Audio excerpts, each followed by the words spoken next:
Welcome to the Wokepedia podcast. Wokepedia is a ministry of enemies within the church. Go to enemieswithinthechurch.com and consider donating to this worthwhile ministry and to help keep the woke church on the retreat. We want to get these enemies out of the church. But before that, you got to know who they are and how to identify them. That is why Wokepedia exists. That is why we do what we do. I'm your host, Kyle, and today I'm joined by no one. It's just me. Well, that's a little different. Also, I decided that racing a blizzard is a good idea. It's not a good idea. So I didn't have as much time to prepare, which is why I'm still in a hat because I have terrible hat hair. With that said, let's get into it. What we're talking about this week is marriage and human sexuality, and trying to get a strong biblical definition of these. And if you think that you've already got that, please listen to this podcast because I hope it'll be valuable in helping you to better articulate. And that's one of the biggest things, better articulate the Bible's view on marriage and human sexuality. So let's jump right in. Like I said, we're going to be talking about marriage and human sexuality. It's not going to go into weird or graphic places, but if you're a parent, keep that in mind. I want you to have the power to make sure that you have decided if your children are ready to hear some of these things or not, because that's your right as a parent. Unlike what the woke church think and society thinks on many of these things. Oh boy, no drag queen story hours here. That being said, before we begin, I want to remind you that we want to hear from you. So email us at contactwokepedia@gmail.com. Again, contactwokepedia@gmail.com. We want to know how Wokepedia is either being valuable to you, or if you have some pushback or critique or advice. We want to hear all of it. So culture obviously is really far off base when it comes to marriage and sexuality. And right now, Congress is rapidly moving to legalize gay marriage. What is alarming to us here at Wokepedia, though, is how many Christians, denominations, ministries, individuals, etc., are either so supporting gay marriage and the bill, we're not really seeing the danger in the bill because it protects religious freedom, right? There seems to be a substantial lack of understanding around sexuality and marriage. In addition, divorce rates among Christians are incredibly high. And speaking personally, the number of my friends that I went to youth group with as a kid that are divorced is shocking. Shocking. I went to a Christian school as well, and it's not better there. There's a lot of divorce and a lot of apostasy. It's concerning. But simple question. Let's start with a simple question. Get on base with things. What is God's design for marriage and sexuality? Heterosexual monogamous marriage, right? Well, simply put, no. And that's where I'd put a lot of the blame for things on. We need to have a clear and articulatable grasp on God's definition of marriage and sexuality, which are two things that the Bible doesn't separate, by the way.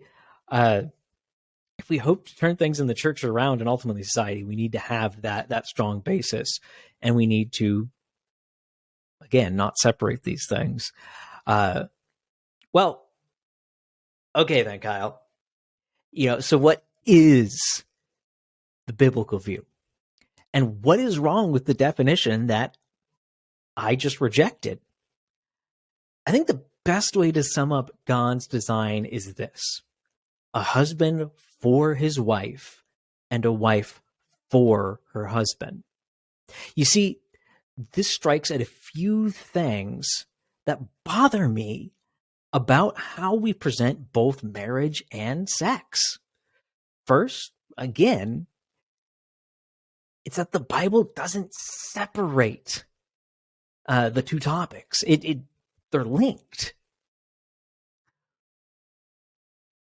We, even in the church, not just society, but again, even in the church, tend to separate those into two categories, two different things. And then in the church, we try and then, after we've separated them, try and glue them back together, which doesn't work so well when we do that. We runs into problems and it creates issues. As an example, we far too often refer to correct sexuality as heterosexuality, then try and shove that back into marriage. Oh, but unlike the world's definition of heterosexuality, sex is only for marriage. See what I mean? Separate, then glue back together. That's not what the Bible does. So, we shouldn't say heterosexuality? Correct. If you need a phrase with the term sexuality in it, how about spousal sexuality? To clarify, all sexual expression and attraction are to be directed at one person, not a group of people, but one. There's another reason to make that clarification, but we'll address that in a second. I also find it strange how often attraction, and in this context, sexual attraction, is conflated with understanding. Now, what do I mean by understanding? Because that's kind of a weird phrase I'm throwing in there. You might say appreciate beauty or something like that, but I don't like that specific phrase for how often it's used as an excuse for hearts to wander. It's a cover up for sin. Oh, I wasn't, looking at her inappropriate. I was just appreciating her beauty. So I just want to stay away from that phrase. But again, your attraction, your sexual attraction, your desire for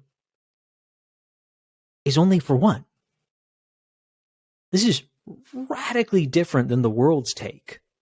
Again, they think that it's this broad thing that you're sexually drawn to a category, and we can then categorize that.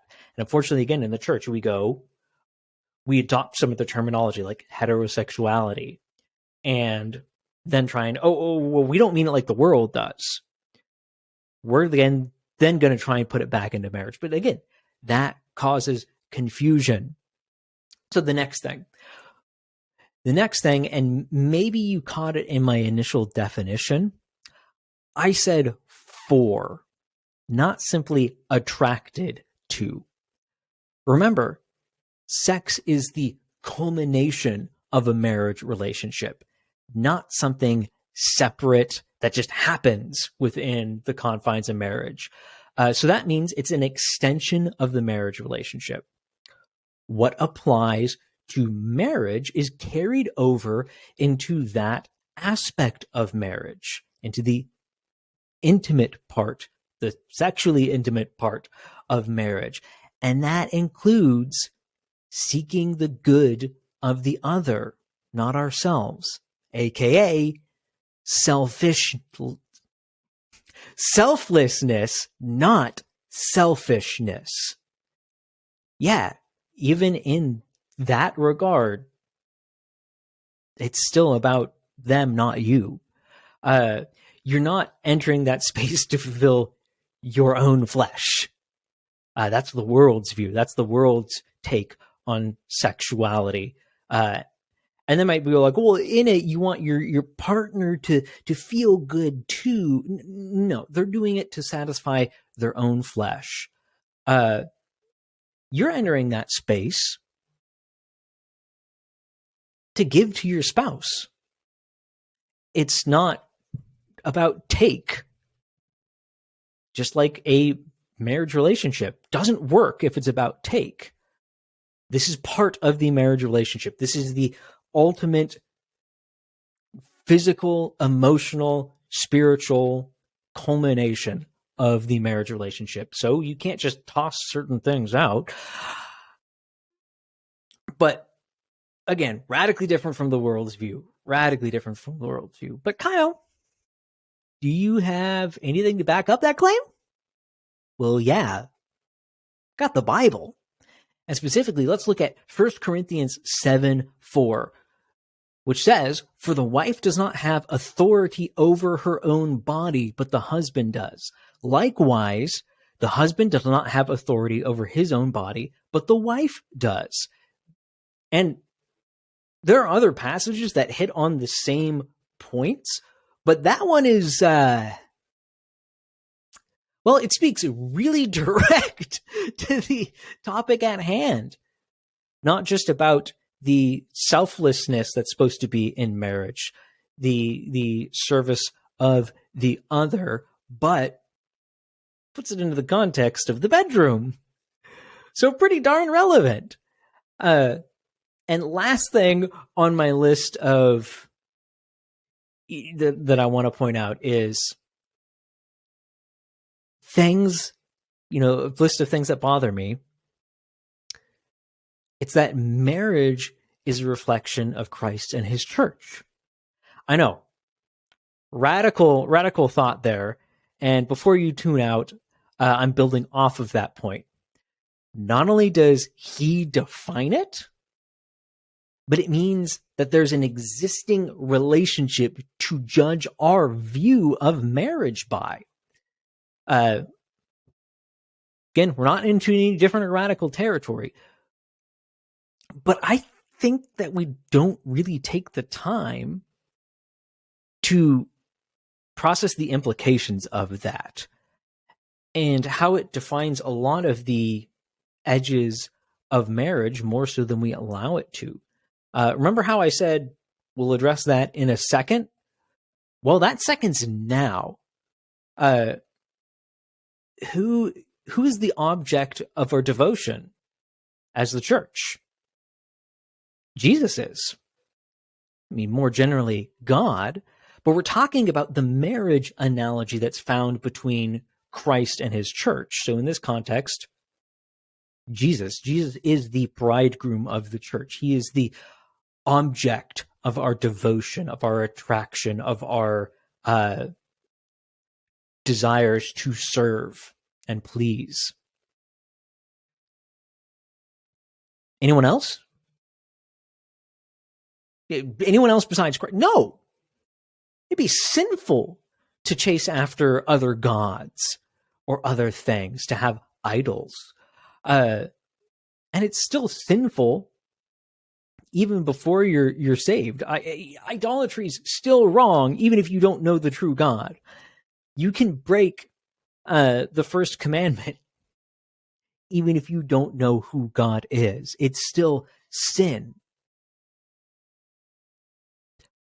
Point is, just as our religious devotion and inclination should only be towards Christ, we are not, religiously attracted.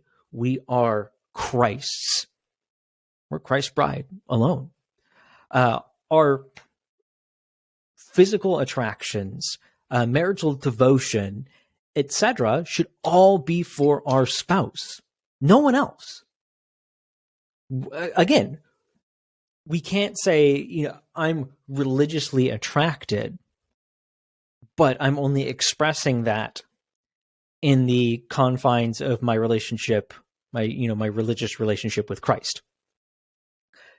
Doesn't work. It's only Christ. There is no other desires and attractions. It's only your spouse.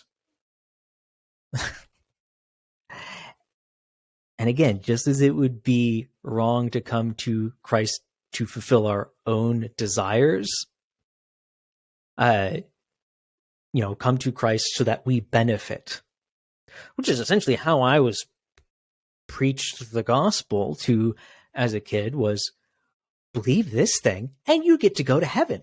Wow, the benefits you get. And you wonder why I didn't actually get saved till I was 16. It's not God's design for marriage either. Not God's design that we seek to come to our spouses in any aspect of the marriage. I'm not just talking about the bedroom. I'm talking the marriage. It's not God's design that we come into that relationship seeking to satisfy ourselves, to benefit personally. No, we give to the other so that they may grow and benefit. And in a healthy, proper relationship, you're growing one another. Now, again, there's different roles within a marriage relationship, just as Christ is not the church and the church is not Christ, but it's the interplay between those two that builds something greater and bigger. Same thing exists within the marriage, but fundamentally, both sides are to come at it for the other. It'd be very problematic if Christ wasn't willing to die for us and freely offer salvation. Now, the outpouring of that, and he can justly demand it, is that we worship him. And he does command it. But a beautiful thing is he doesn't force it. We freely offer it as just as that, as an offering, as a sacrifice of praise to our God, to our bridegroom who rescued us. A little bit of a tangent. But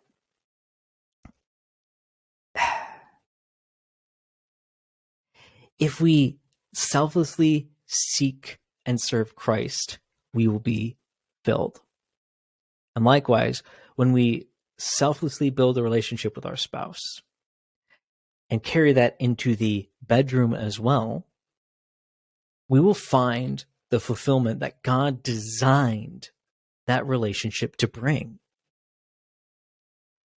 And could go into, a whole lot of things on that front, but this is just a crash course.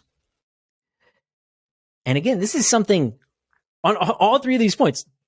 This is something so radically different than the world. We do not have co-belligerency with any group in the world because they all reject God's design for marriage. Now, we can, in a political context, for a specific thing like standing against the legalization of gay marriage, we can stand side to side with another group that is lobbying against the same thing. But we've got to understand that it stops immediately after that because they have a radically different view for marriage. And we got to be very careful that then it doesn't lead to other errors creeping in. But one thing I want to point out is all of our sexualities are broken. They're all broken when compared to God's design. I mean, we went through God's design as we've been talking about this, but the fall has really done a number on us. We will all, every single one of us, I don't care who you are, now to radically different degrees, but we will all deviate from his design, from God's design for marriage, unless we submit our fallen desires, sexual attractions. As we submit these things, these fallen fleshly things that are seeking to satisfy what? The self, we will all fail unless we submit those desires to Christ and choose through the enabling of the Holy Spirit to submit to God's true design for marriage. This is why it's a complete lie, ridiculous lie, when people try and pull this same-sex attracted thing. Oh, well, I can't live out God's design for marriage because I have this fixed, innate sexual attraction to the same gender, and I can't control that. Well, I hate to tell you, but no one can, in their own power, live out God's design for marriage. And yeah, someone who their flesh desires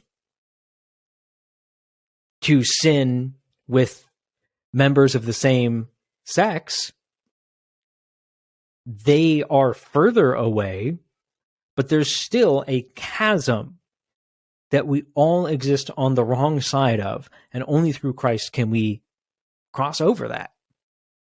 And through submission to him, and then through a process of sanctification, and through investment into the marriage relationship, and identifying that that marriage relationship is a picture of Christ and the church, and then founding it on that, your marriage, that's where your marriage needs to be founded. Your marriage needs to be founded on the picture that it is portraying, and that is Christ and his church. If it's not founded like that, you're going to struggle. If as a husband, you're not self-sacrificing, giving yourself up for your wife, it's not going to work. If the wife is not submitting to the husband, and it's not going to work. All these pieces need to work together.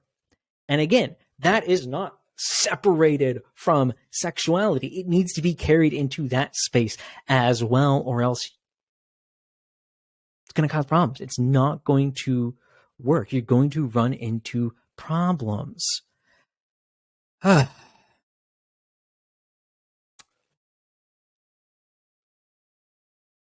on track.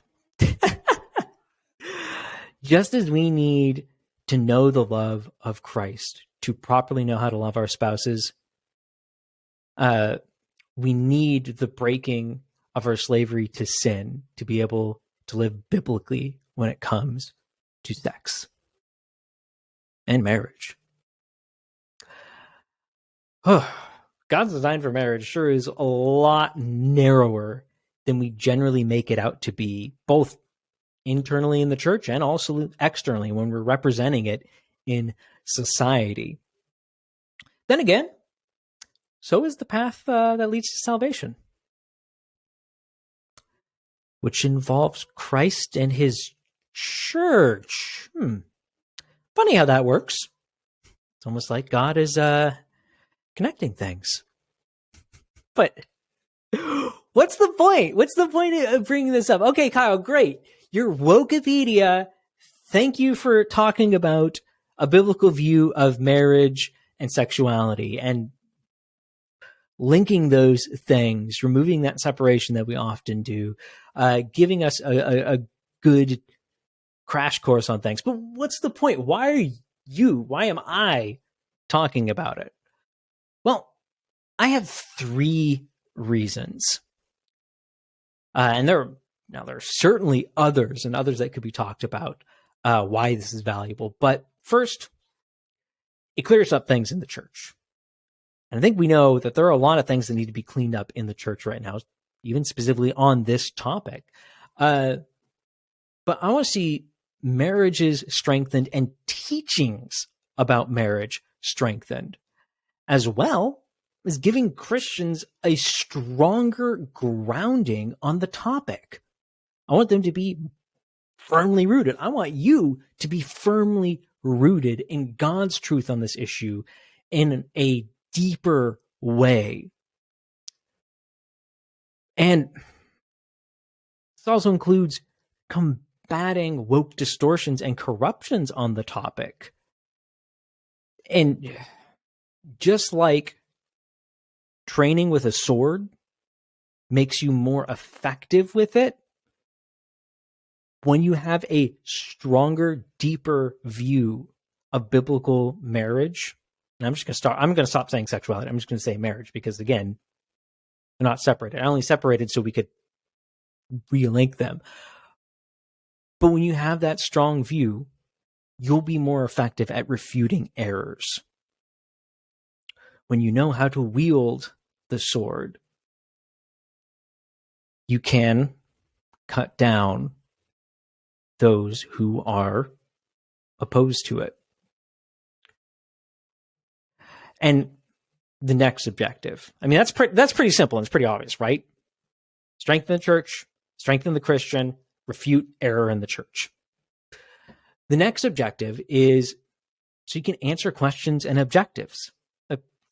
questions and or objections. My goodness. Honestly, people bringing up questions about, homosexuality or gay marriage or whatever it is are excellent, excellent evangelistic opportunities. I mean, think about it. You've got them asking about what Christians believe. What a chance to point them to the gospel. They gave you the floor. Now, they may not actually want to listen. That's a different thing. It might just be them wanting to shout at you, but you've got an open door for the gospel. And that's where you should start. Make it clear that God's plan for marriage and sexuality requires understanding the gospel, and share it with them. Share the gospel with them. After that, show how that relationship, that marriage relationship, show them how the relationship of Christ and his church is the pattern for marriage. They want to know your view on gay marriage. They want to know your LGBTQ, whatever it is. They want to know your view on that, or human sexuality. Again, marriage, sexuality, linked. You're going to go to the same place. And you're going to go, well, here's the gospel. Here's Christ and his church. This is the pattern for marriage. And that necessitates this incredibly narrow and specific view of marriage. And so, speaking from personal experience, when I have been able to articulate that, now it's not, people, oh, I see the light now. I'm coming to Christ. No, that work is done by the Holy Spirit. But I have not once, after clearly articulating the why, not just the what, but the why. And I'm sure I will get that. But not once when I've actually been given a chance to speak and lay this out, have I had someone go, blah, blah, blah, you're just a, get all uppity. Because one, it's internally consistent. It's clearly articulated. And it shows the extreme narrowness of it. It's not just rejecting them, it's rejecting everything. But it also, again, it builds up what the truth is. And they still don't like that, but they kind of cuts the feet out from under them. Fun. And it can lead to some great conversations. And, I pray for those people that have had conversations like that that they'll submit to the gospel. And I pray that God used me to plant a seed or water a seed in that process. I'm just glad it's him doing the work, him giving the increase, not me. Because I have a tendency to put my foot in my mouth. That notwithstanding. But again, it's a beautiful, beautiful opportunity. And in that, you just used marriage and a question about marriage to preach the gospel. So I want you to have that as well. Lastly, having a firmer foundation allows you to stand up to the depravity in society and clearly articulate the truth. Again, going into the last point, and all three of these, really, that's one of the big things, is being more firmly on the foundation and being able to clearly articulate what marriage is, what God's design for it is, and not adopt the world's definitions. Not go to, well, it's heterosexual monogamous marriage. No. It is something much deeper and more specific than that. And it's beautiful. But again, when you have that foundation, you can clearly stand up. You have more confidence to stand against the errors, whether they're errors from false Christians, false teachers, or it's errors in society at large. You'll be able to communicate that. Someone goes, well, why is gay marriage wrong? Well, let me lay out what marriage is for you. Oh, and by the way, here's the gospel as well. Now, imagine a Christian congressman standing up and laying everything we just discussed out. Wow. Imagine how powerful that would be. Yeah, he'd be ripped apart by the left, but that'd be potent. It'd be such a beautiful rallying cry for the church, and it would put the woke church to shame. It'd put all these false Christians to shame. It'd put them on notice. And it'd be, again, clearly articulated, rooted in Scripture in such a phenomenal way that they'd really have to argue against it. They'd really have to expose themselves as false teachers. Funny how the truth does that. But again, those are kind of the three big reasons why. Get the wokeness out of the church, get churches strengthened, Christians strengthened. Give you more tools for responding to people, and specifically in an evangelistic context, but then to be able to better stand up in society. Because we're going to need to be able to stand against this. And when you have that strength and courage of knowing the truth and having the tools to articulate it easily and clearly, makes it easier. Makes it easier when they're going to come against you, when persecution is going to come against you, to have that firmness and foundation. Now,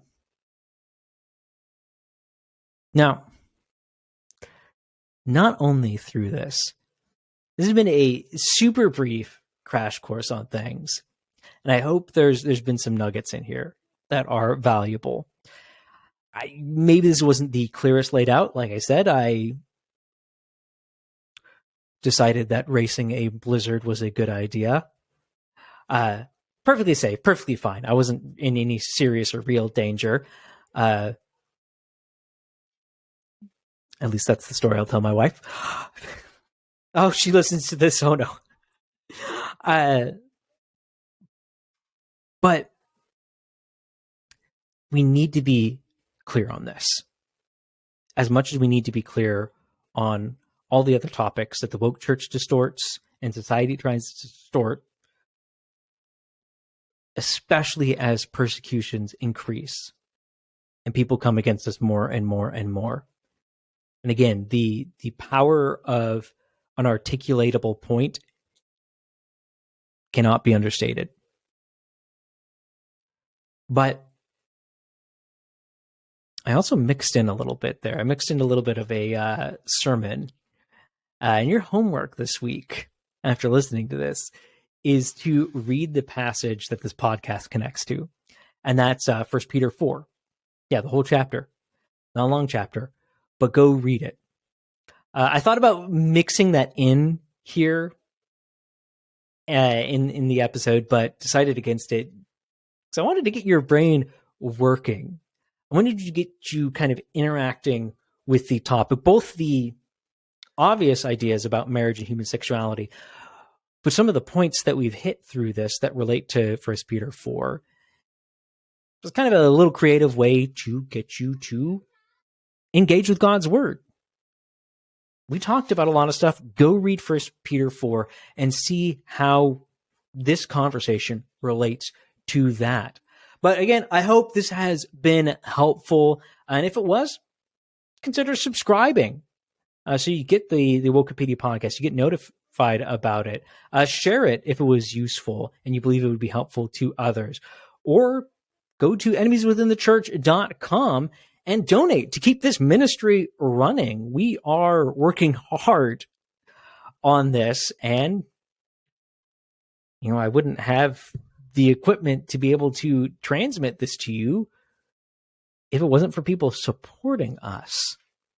And if you'd like to contact us, email us. Again, contactwokepedia@gmail.com. Thank you, Vin, for joining me for the Wokepedia podcast, Racing a Blizzard is a Bad Idea special on marriage. Again, the title is Marriage and Human Sexuality, but I hope you've seen just marriage. And remember, don't go woke.